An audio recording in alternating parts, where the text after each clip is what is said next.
இப்போ இந்த பூஜா அறையில வைக்கிற ஒரு கடவுள் இதுவாகவும் நம்ம பார்க்கலாம். அதை தாண்டி இதில் கோல்ட் பிளேட்ஸ்லாம் யூஸ் பண்ணுறதுனால இதை நிறைய பேர் இன்வெஸ்ட்மெண்ட்டாகவும் இதை நிறைய பேர் பார்க்குறாங்க.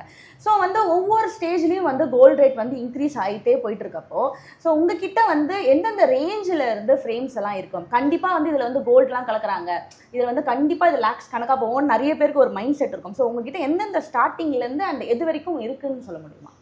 மேம், நிறைய ரேஞ்சஸ்லேயும் இருக்குது. அதே மாதிரி நீங்கள் சொன்ன மாதிரி மோஸ்ட் எக்ஸ்பென்சிவாகவும் இருக்குது.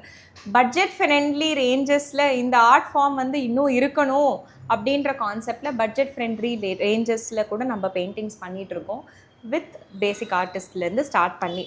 ஓகே. ஸோ அந்த மாதிரி பெயிண்டிங்ஸ் கூட we are trying to cut down our own அந்த காஸ்டிங்கோட ப்ராஃபிட்டை கட் பண்ணி we are trying to be reachable to many clients. So இப்போ பெயிண்டிங்ஸில் வந்து நம்ம எப்படி நம்ம கஸ்டமர் சைடை வந்து நம்ம எப்படி டார்கெட் பண்ணி, ஆக்சுவலாக நீங்கள் வந்து நிறைய பேர் பார்ப்பாங்க, ஐயோ தங்கெல்லாம் போட்டிருக்குங்க, ஐயோ ரொம்ப ரீச், நீங்கள் சொன்ன மாதிரி தான் ரீச்சாகவே இருக்காது போல் அப்படின்னு. கண்டிப்பாக இல்லை. உங்களுக்கு ஒரு கான்செப்ட் வாங்கணும்னா நீங்கள் ஸ்மாலர் சைஸஸ்லேருந்து வாங்கலாம், இல்லை ஒரே ஒரு படம் கூட வைக்கலாம். ஆனால் நம்ம கிட்ட கேட்டிங்கன்னா தான் நம்ம ப்ரைஸ் ரேஞ்சிங் என்னன்னு சொல்ல முடியும்.